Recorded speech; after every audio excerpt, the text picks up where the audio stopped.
Hello everyone, I'm Kreemdee, DH main in Nako, and welcome to my quick guide on Terros Mythic for Melee. You can find me streaming, reclears, and progression as well as some Mythic Plus content at twitch.tv/Kreemdee. Terros is a pretty simple DPS check fight that gets more hectic in the last minutes of the fight due to space running out. This boss favors melee DPS in my opinion, as there is some movement and close to no downtime due to the melee range being very big. I will also give a few tips directed for Havocs in this guide, so stay tuned.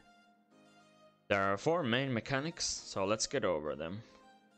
The most important mechanic for the whole raid is Rock, Blast / Awakened Earth, or the soak with pillars.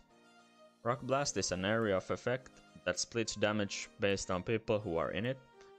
A special thing about the soak zone is that it hits players that are not in it as well, so make sure as many players as possible soak it.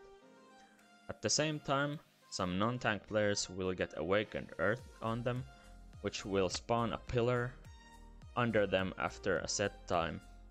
There's a lot of leeway here, so don't panic if you happen to get Awakened Earth. People with pillars should also aim to be in the Rock Blast zone to help split the damage, which will make the area tight. All non-pillar players should aim to stack around the same area to give the pillar people space. After Rock Blast is finished, tanks can destroy the pillars with Concussive Slam, creating area damage and a stacking dot per pillar destroyed.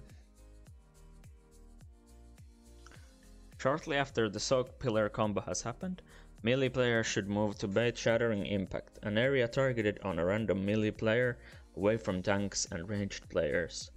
After this area hit happens, permanent rubble falls randomly or targeted on players. Try and bait the rubble on favorable spots so you don't run out of space. If you are enjoying the video so far, remember to drop a like, comment and subscribe. Smiley face. Once the boss reaches full energy, he will cast Resonating Annihilation, slamming a fourth of the arena full of rubble, making the arena smaller. This will happen 4 times.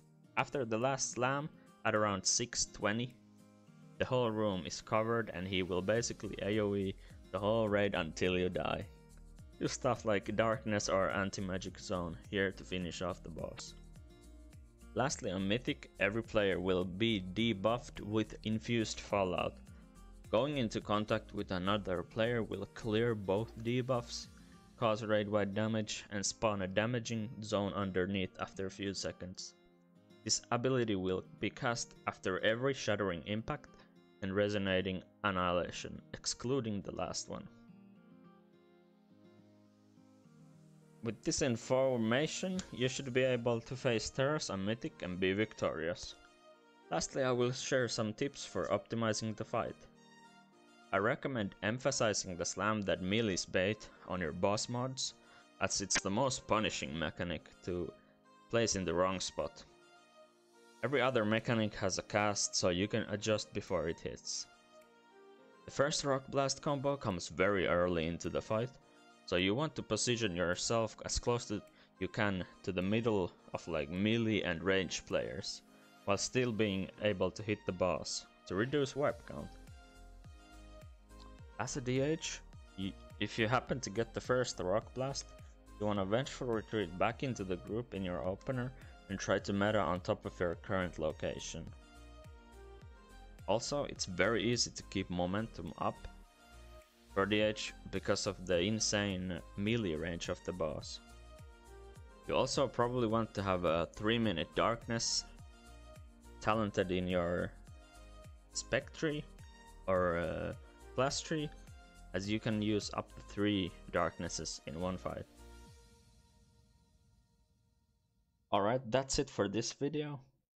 Be sure to like, comment and subscribe, and I'll see you in the next video.